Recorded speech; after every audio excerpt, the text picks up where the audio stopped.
Le microscope optique, dont voici le schéma, utilise la lumière pour observer au travers de lentilles grossissantes les objets placés à la partie inférieure de l'instrument. Mais il ne permet pas de grossir plus de 1000 à 2000 fois, car un phénomène physique fondamental limite ces possibilités. C'est la longueur d'onde de la lumière. On ne pourra jamais voir sous aucun microscope optique d'objet plus petit que cette longueur d'onde, c'est-à-dire plus petit qu'un 2/1000e de millimètre. C'est pourquoi le microscope électronique est devenu depuis 25 ans un passionnant moyen d'observation.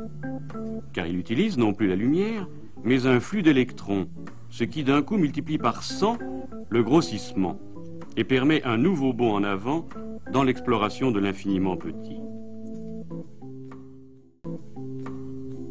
Le microscope électronique est fait d'une source où sont fabriqués les électrons et d'une série de lentilles qui concentrent leur flux. Voici la source d'électrons.